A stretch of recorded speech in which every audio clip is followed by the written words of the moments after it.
हरे कृष्ण।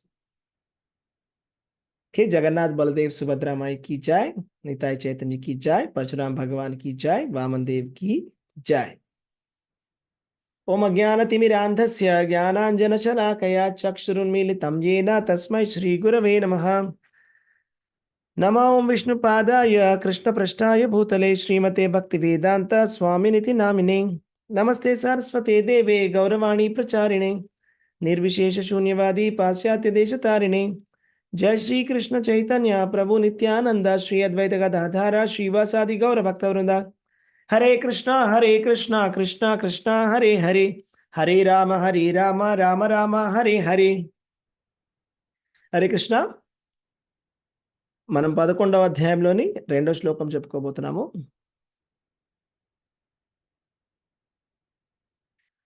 భావాప్యయౌ హి భూతానాం శ్రుతౌ విస్తరశో మయా త్వత్తః కమలపత్రాక్ష మహాత్మ్యం అపి చావ్యయం.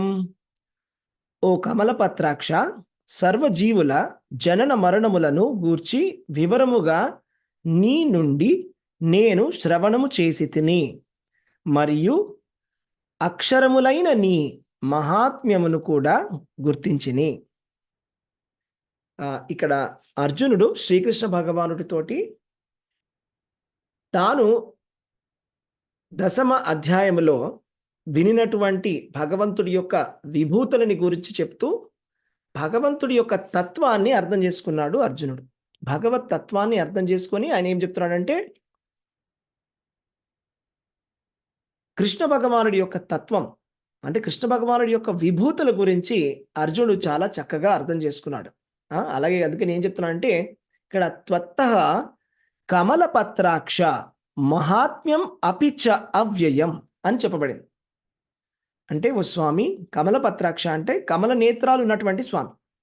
కమల నేత్రాలు శ్రీకృష్ణ భగవానుడు విష్ణువు, ఆయనకు ఇంకొక పేరు ఏంటంటే కమలాక్ష. అంటే కమలాక్షము అంటే కళ్ళు కమలములలాగా విచ్చుకొని చాలా అందంగా ఉంటాయన్నమాట. సో అలాంటి ఆ కమలాక్ష, ఆ కమలపత్రాక్ష, మీకు మీ యొక్క మహాత్మ్యాన్ని నేను చక్కగా అర్థం చేసుకున్నాను అని చెప్తున్నాను అనమాట. మీ యొక్క మహాత్మ్యం అంటే భగవంతుడి యొక్క మహిమని అర్జునుడు చాలా చక్కగా కూడా అర్థం చేసుకున్నాడు. అయితే భగవంతుణ్ణి అర్థం చేసుకోవడానికి మనకేం కావాలి? భగవంతుణ్ణి అర్థం చేసుకోవడానికి మనకు కావాల్సింది పాండిత్యం కాదు. భగవంతుణ్ణి అర్థం చేసుకోవడానికి మనకు కావాల్సింది తపస్సు కాదు. భగవంతుణ్ణి అర్థం చేసుకోవడానికి ఉండాల్సినటువంటి క్వాలిఫికేషన్ ఒకటే ఒక క్వాలిఫికేషన్ ఏమిటి అంటే, మనకి భక్తి ఉండాలి. భక్తితో మాత్రమే భగవంతుణ్ణి అర్థం చేసుకోగలము. లేకపోతే కూడా భగవంతుణ్ణి ఎవ్వరూ కూడా అర్థం చేసుకోలేరు. ఎందుకంటే భగవత్ తత్వము చాలా నిగూఢమైనటువంటి రహస్యం. ఇది ఒక ఓపెన్ సీక్రెట్. భగవద్గీత అనేది ఓపెన్ సీక్రెట్. అంటే ఏంటి అర్థము?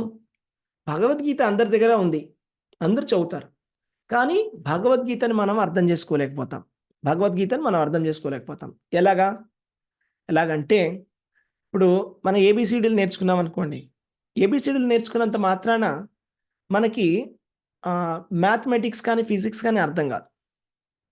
ఎలాగైతే ఫర్ ఎగ్జాంపుల్ ఏబిసిడి నేర్చుకున్నాము, లేకపోతే మనకి కొన్ని లెటర్స్ వచ్చు, వర్డ్స్ వచ్చు, దాంతో మనం కంప్యూటర్లో రాసినటువంటి ప్రోగ్రామ్ని అర్థం చేసుకోలేం.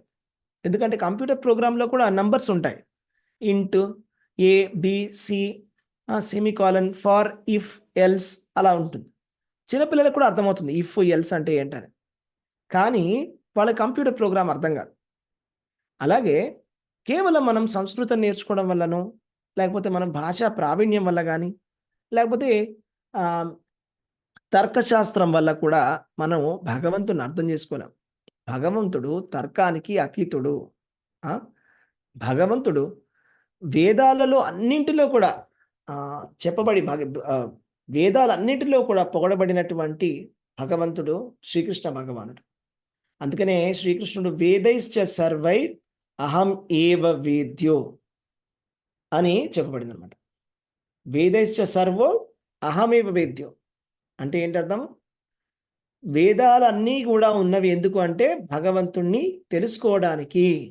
అలాగే శ్రీమద్ భాగవతంలో ఏం చెప్పారంటే, యం బ్రహ్మ వరుణేంద్ర రుద్ర మరుత స్తువంతి దేవైస్తవై వేదై సాంగ పదక్రమోపినిషిదౌ గాయంతి యం సామగాః ధ్యానావస్థిత తద్గతేన మనసా పశ్యంతి యం యోగినో యస్యాంతన విదు సురగణ దేవాయ తస్మై నమః. అంటే ఏంటంటే, ఏ భగవంతుడినైతే బ్రహ్మదేవుడు, వరుణుడు, రుద్రుడు, మరుతులు, దేవతలందరూ కూడా పూజిస్తారో, వేదాలలో కూడా వేదాలలో ఉన్నటువంటి స్తోత్రాలలో కూడా, ఉపనిషత్తులో ఉన్నటువంటి వాక్యాలతోటి, సామవేదం పర్టికులర్గా సామవేదములో భగవంతుడి గురించి చాలా స్తుతులు ఉన్నాయి. సామవేదములో చెప్పిన విధముగా పూజింపబడేటువంటి భగవంతుడు ఎవరైతే ఉన్నారో, ఎవరైతే గొప్ప గొప్ప యోగులు కూడా వాళ్ళ ధ్యాన అవస్థలో ఎవరినైతే తలుచుకుంటారో ఆ భగవంతుడికి నా నమస్కారం. యస్యాంతం నవిదుః సురాసురగణా దేవాయ తస్మై నమః. అంటే ఎవరినైతే దేవతలు కూడా అర్థం చేసుకోలేరు. ఇప్పుడు దేవతలకి కూడా తెలియదు భగవంతుడి యొక్క గొప్పతనం ఏంటి అని. అదేంటి దేవతలకు తెలియకపోవడం ఏంటి అంటే, శ్రీకృష్ణ భగవానుడు దానికి ఎక్స్ప్లెనేషన్ చెప్పాడు. ఇప్పుడు మీరు ఒక విషయాన్ని అర్థం చేసుకోవాలంటే, మనం సేమ్ క్వాలిటీలో లేకపోతే సేమ్ లెవెల్లో ఉంటే ఆ విషయాన్ని అర్థం చేసుకోవచ్చు. ఎలాగంటే, సపోజ్ మీరు 10th క్లాస్ సిలబస్ అర్థం చేసుకోవాలంటే మీరు 10th క్లాస్ చదువుతూ ఉండాలి. మీరు ఇంటర్మీడియట్ సిలబస్ అర్థం చేసుకోవాలంటే ఇంటర్మీడియట్ చదువుతూ ఉండాలి. ఇంజనీరింగ్ సిలబస్ అర్థం చేసుకోవాలంటే ఇంజనీరింగ్ చదువుతూ ఉండాలి. 2nd క్లాస్ కుర్రాడు పిహెచ్డి సిలబస్ అర్థం చేసుకోలేడు. అదే విధముగా దేవతలు ఎవరైనా కూడా, జీవులైనా కూడా, దేవతలైనా కూడా, ఎవరు కూడా భగవంతుడి గురించి అర్థం చేసుకోలేరు. ఎందుకంటే వాళ్ళు భగవంతుడితోటి సమానమైనటువంటి బుద్ధి లేని వాళ్ళు కాబట్టి. భగవంతుడితో సమానమైనటువంటి బుద్ధి ఉండుంటే వాళ్ళు భగవంతుడిని అర్థం చేసుకోవచ్చు.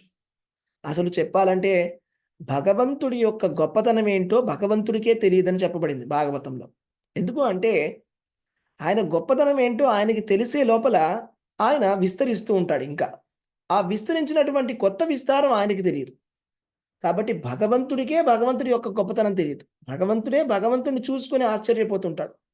ఎలాగైతే శ్రీకృష్ణ భగవానుడు తన బాల్యలీలలో చిన్నప్పుడు పాకుతూ ఒక అద్దాన్ని చూసి ఎవరు ఇతను అని చెప్పి ఆయన ఆశ్చర్యపోయేవాడంట. ఎవరు ఈ చిన్న పిల్లవాడు ఇంత అందంగా ఉన్నాడు, ఎవరు ఈయన అని ఆశ్చర్యపోయేవాడంట. అంటే కృష్ణ భగవానుడికే తెలియదు ఆయన ఎంత గొప్పవాడా. కాబట్టి దేవతలకు ఎలా తెలుస్తుంది, అదే ఋషులకు ఎలా తెలుస్తుంది, మనుషులకు ఎలా తెలుస్తుంది? కాబట్టి ఎవరికి తెలియదు. ఇదంతా కూడా ఒక రహస్యం. భగవద్గీత అనేది ఒక రహస్యం. ఇది వేదాలలోకెల్లా ఒక గొప్ప రహస్యం. అదే శ్రీకృష్ణ భగవానుడు మనకి భగవద్గీతలో కూడా చెప్పాడనమాట. ఏంటి రహస్యం అంటే, ఇది రహస్యము తెలిసిన వాడు ఎవరైతే తెలుసుకుంటారో, ఇది శాస్త్రాలలో ఉన్నటువంటి నిగూఢమైన రహస్యం. ఇది తెలుసుకున్న వాళ్ళు కృతకృత్యులైపోతారు. ఇది రహస్యం. ఇది తెలుసుకున్న వాళ్ళు ఇంకా తెలుసుకోవడానికి ఇంకేమీ ఉండదు. నమే విదుః సురాగణాః ప్రభవం న మహర్షయః అహం ఆదిర్హి దేవానాం మహర్షీనాం చ సర్వశః. అంటే నమే విదుః అంటే నా గురించి ఎవరికి తెలియదు. సురగణాః దేవతలకి తెలియదు. ప్రభవము అంటే భగవంతుడి మూలం ఏంటో ఎవరికి తెలియదు. నా మహర్షయః మహర్షులు గొప్ప గొప్ప మహర్షులు అయి ఉండవచ్చు, గొప్ప గొప్ప పండితులు అయి ఉండవచ్చు. నాకు కృష్ణుడు తెలుసు అంటే అది సాధ్యపడదు. ఎందుకంటే అది భగవంతుడు అంటున్నాడు ఎవరికీ సాధ్యపడదు. అహం ఆదిర్హి దేవానాం నేను దేవతలకి ఆదిని, మహర్షీనాం చ సర్వశః మహర్షులకి కూడా దేవతలకి కూడా ఆదిని నేనే. భగవంతుడే ఆది అయినప్పుడు ఆది అయినటువంటి భగవంతుణ్ణి ఎలా తెలుసుకోగలరు? భగవంతుడి యొక్క శక్తి విస్తారాలు లేకపోతే భగవంతుడి యొక్క అంశాలు, భగవంతుడి యొక్క విభిన్న అంశాలు ఎలాగ భగవంతుడి గురించి తెలుసుకోగలరు? ఆదిని అది తెలుసుకోవడం కుదరదన్నమాట. కాబట్టి ఇక్కడ అర్జునుడు ఇక్కడ ఏం చెప్తున్నాడంటే, మీరు చెప్పిన విధంగా నాకు చాలా చక్కగా అర్థమైంది అని చెప్తున్నాడు. ఎందుకంటే 9వ అధ్యాయంలో శ్రీకృష్ణ భగవానుడు తన సర్వవ్యాపక తత్వం గురించి చెప్పడం జరిగింది. అంటే భగవంతుడు అన్ని చోట్ల వ్యాపించి ఉన్నాడు. ఆ! అంతర్బహిశ్చ నారాయణః. బయట కూడా ఉన్నాడు, లోపల కూడా ఉన్నాడు. అంతా విస్తరించి ఉన్నాడు. మనమందరం కూడా భగవంతుడి లోపలే ఉన్నాం యాక్చువల్‌గా చెప్పాలంటే. భగవంతుడు మరి హృదయంలో కూడా ఉన్నాడు. మరి మనకు కనిపించడం లేదే? మనకెందుకు కనిపించడం లేదు? మనకి భగవంతుడు కనిపించాలి అంటే, మనకి అది కావాల్సినటువంటి ఆ శాస్త్ర చక్షువు అవసరం. శాస్త్ర చక్షువుతోటి చూడాలి. భగవంతుడు ఎవరో తెలియాలంటే శాస్త్ర చక్షువుతో చూడాల. అలాగైతే ఆహ్, సపోజ్ ఒక డాక్టర్ దగ్గరికి మీరెళ్లారనుకోండి. పేషెంట్‌ని డాక్టర్ వేరే విధంగా చూస్తారు. వాళ్ళు వాళ్ళ జ్ఞానం వాళ్ళకేం నాలెడ్జ్ ఉందో ఆ నాలెడ్జ్ తోటి చూస్తారు. కానీ మనం చూస్తే మనకు ఆ రోగం మనకు కనిపించదు. కానీ డాక్టర్‌కి కనిపిస్తుంది. అదే విధంగా భగవంతుడిని చూడాలంటే ఆ చక్షు అనేది ఉండాలి. ఆ చక్షు అనేది గురువు ఇస్తాడు. భగవంతుడు ఆ కంటిని ఇస్తాడన్నమాట.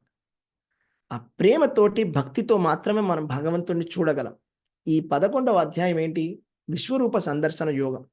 విశ్వరూప సందర్శన యోగం అంటే, ఇప్పుడు అర్జునుడు శ్రీకృష్ణ భగవానుడిని అడగబోతున్నాడన్నమాట. నాకు దయచేసి మీ విశ్వరూపాన్ని చూపించండి అని అడగబోతున్నాడన్నమాట. కాబట్టి ఈ విశ్వరూప సందర్శన యోగం అనేది అందరికీ కనిపించేటువంటిది కాదు. ఇది చాలా అరుదైనటువంటి దర్శనం. అది కేవలం అర్జునుడికి మాత్రమే లభించింది. సామాన్య మనుషులకి లభించదు. అర్జునుడికి ఎందుకు లభించింది? అర్జునుడికి ఎందుకు భగవద్గీత లభించింది? భక్తోసి మే సఖా చేతి రహస్యం ఏతద్ ఉత్తమం. కేవలం ఎవరికి ఇది? ఈ రహస్యం ఎవరికిస్తాడు శ్రీకృష్ణ భగవానుడు? శ్రీకృష్ణ భగవానుడు దుర్యోధనుడికి ఈ రహస్యాన్ని ఇవ్వలేదు. లేకపోతే హస్తినాపురంలో ఉన్నటువంటి పండితులకి కానీ ఇంకెవరికైనా తపస్సులు చేసుకునే వాళ్ళకి కూడా ఈ రహస్యాన్ని ఇవ్వలేదు. ఎవరికిచ్చాడు? అర్జునుడికిచ్చాడు. అర్జునుడికి రథసారథి కింద అయ్యాడు శ్రీకృష్ణ భగవానుడు. అర్జునుడి యొక్క రథసారథి. అసలు కృష్ణ భగవానుడు ఎవరు అంటే మనం చెప్పుకున్న దేవతలకే తెలియదు ఎవరు కృష్ణ భగవానుడని. గొప్ప గొప్ప యోగులు కూడా భగవంతుడి పైన ధ్యానం చేస్తారంట. ఎన్ని సంవత్సరాలు? ఎన్నో వేల వేల సంవత్సరాలు ధ్యానం చేస్తే కూడా భగవంతుడి దర్శనం దొరకదు. అలాంటి భగవంతుడు అర్జునుడికి రథసారథి అయినాడంటే అర్జునుడు ఎంత గొప్పవాడై ఉండాలి. అతని క్వాలిఫికేషన్ ఏంటి? భక్తోసి మే సఖా చేతి. ఇది క్వాలిఫికేషన్. నువ్వు భక్తుడవు, నా సఖుడవు. కాబట్టి నేను నీకు ఈ రహస్యాన్ని చెప్తున్నాను. రహస్యం హి ఏతదుత్తమం. ఈ రహస్యాన్ని భగవంతుడికి సంబంధించినటువంటి రహస్యం మనకు అర్థం కావాలి అంటే భగవంతుడి యొక్క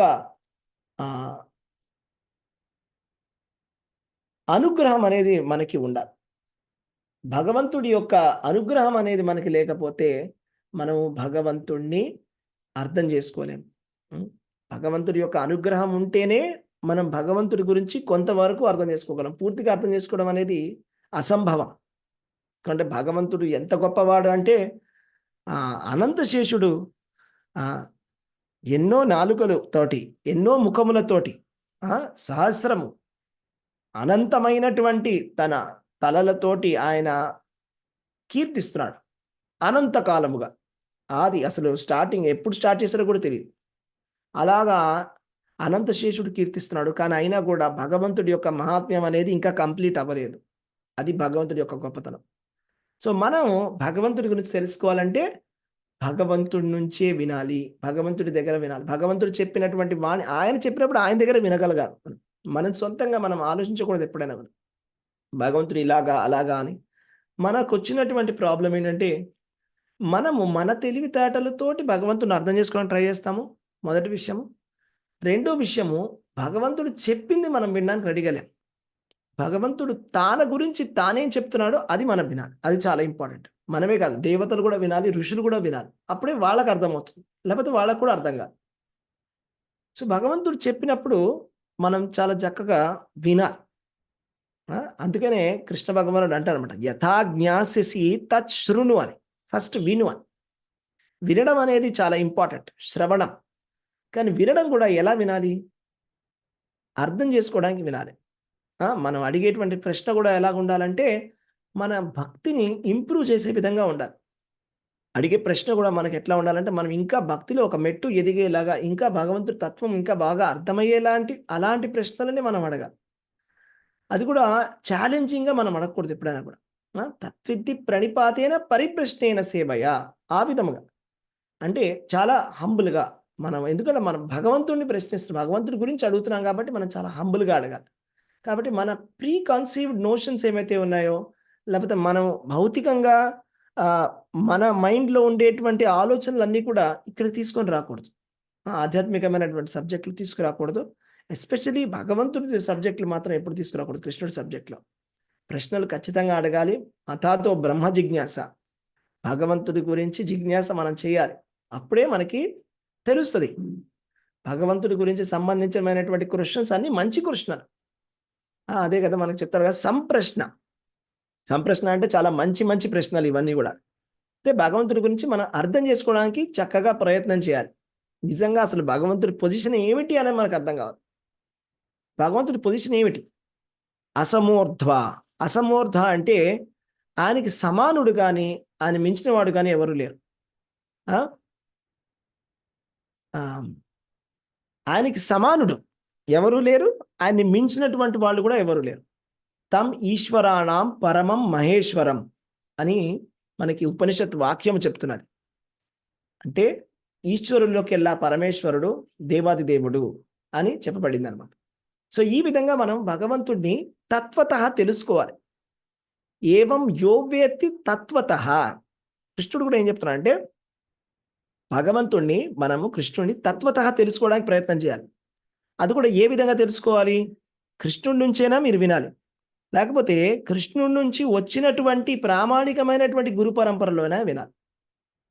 ఈ 2 డీవియేట్ చేస్తే కృష్ణుడి నుంచి నేను వినకుండా, కృష్ణుడి నుంచి వచ్చినటువంటి పరంపరలో నేను వినకుండా ఉన్నట్టయితే, అప్పుడు కృష్ణుడి విషయంలో ఖచ్చితంగా మనము పప్పులో కాలేసిన వాళ్ళం అవుతాము. తప్పు చేసిన వాళ్ళం అవుతాం. సో, తప్పుడు అర్థం అనేది చేసుకుంటాము. తప్పు అర్థం చేసుకున్న తర్వాత ఏం జరుగుతుందంటే, ఆ తప్పుడు అర్థంతోటి భగవంతుడి పట్ల మనం అపరాధం చేసిన వాళ్ళం అవుతాం. ఎందుకంటే మనం భగవంతుడిని కించపరిచిన వాళ్ళం అవుతాము. భగవంతుడిని సామాన్యుడు అనేటువంటి ఒక కంక్లూజన్‌కి ఎప్పుడైతే వస్తామో, అది భగవత్ అపరాధం అయిపోతుంది. కాబట్టి అలాంటి అపరాధం గనక చేస్తే ఏమవుతుందంటే, మనకి ముక్తికి ఎన్నో జన్మలు పట్టేస్తాయి. ఇంకా అప్పుడు ముక్తి రావడానికి ఎన్నో జన్మలు జన్మలు అయిపోతుందన్నమాట. కాబట్టి అలాంటి భగవత్ అపరాధాన్ని మనం చేయకూడదు. చేయకూడదంటే తత్వతః తెలుసుకోవడానికి ప్రయత్నం చేయాలి. ఈ తత్వాన్నంతా కూడా భగవత్ తత్వాన్ని శ్రీకృష్ణ భగవానుడు చాలా స్పష్టంగా, క్లియర్‌గా ఎక్స్‌ప్లెయిన్ చేశాడు స్ట్రెయిట్‌గా. అంటే దానికి ఇంటర్ప్రిటేషన్ అనేది అవసరం లేదు. ఇప్పుడు మీకొక డైరెక్ట్ శ్లోకం ఉందనుకోండి. ఒక డైరెక్ట్ మీనింగ్, ఒక డైరెక్ట్ ఇన్‌స్ట్రక్షన్. మీకెవరైనా కూడా ఇలా చెప్పారనుకోండి. ఇది సూర్యుడు పూర్వ దిక్కున ఇలాగా ఉదయిస్తాడు అని చెప్పాడనుకోండి. సో, అది డైరెక్ట్ స్టేట్మెంట్. అందులో మనం రాంగ్ అర్థం గాని, ఇండైరెక్ట్ మీనింగ్ గాని, దాన్ని రివర్స్ చేయడానికి, వంకర తిప్పడానికి వీల్లేదు. చాలా clear statement, straight forward statement. So, అలాగే భగవద్గీత కూడా చాలా స్ట్రెయిట్ ఫార్వర్డ్‌గా, క్లియర్‌గా, స్పష్టంగా చెప్తాడు శ్రీకృష్ణ భగవానుడు తన పొజిషన్ ఏంటి అని.